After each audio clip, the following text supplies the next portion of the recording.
ඉංග්‍රීසි කතා කරන ඔයා අනිවාර්යයෙන්ම දැනගන්න ඕන එකක් තමයි modal verbs කියන්නේ. modal verbs 8ක් ගැන මේ වීඩියෝ එකෙන් මම ඔයාලට කියලා දෙන්නම්.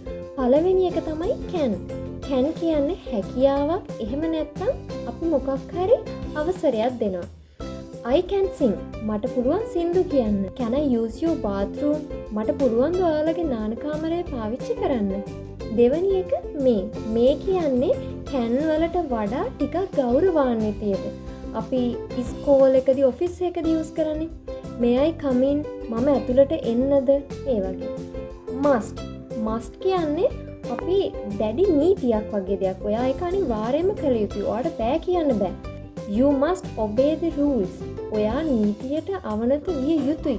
have to කියන්නේ බාහිර දේවල් නිසා නැත්නම් වගේ එදිනෙදා ජීවිතේ නිසා ඔයාට කරන්න සිද්ධ වෙන දේවල්. I have to clean my room. should කියන්නේ advice එකක්. උපදෙසක් වගේ දෙයක්. You should study well. ඔයා හොඳට ඉගෙන ගන්න ඕනේ. ought to කියන්නේ should වගේම තමයි. හැබැයි should වලට වඩා පොඩක් ගෞරවාන්විතයට. You ought to respect your parents. ඔයා ඔයාගේ දෙමව්පියන්ට ගරු කළ යුතුයි. could කියන්නේ අපිට අතීතයේ කරන්න පුළුවන්කම තිබ්බද. එහෙම නැත්නම් polite විදිය හරිම ගෞරවාන්විතයට දෙයක් කෙනෙක්ගෙන් ඉල්ලනවා. I could dance well when I was young. මම පොඩි කාලේ මට හොඳට නටන්න පුළුවන්.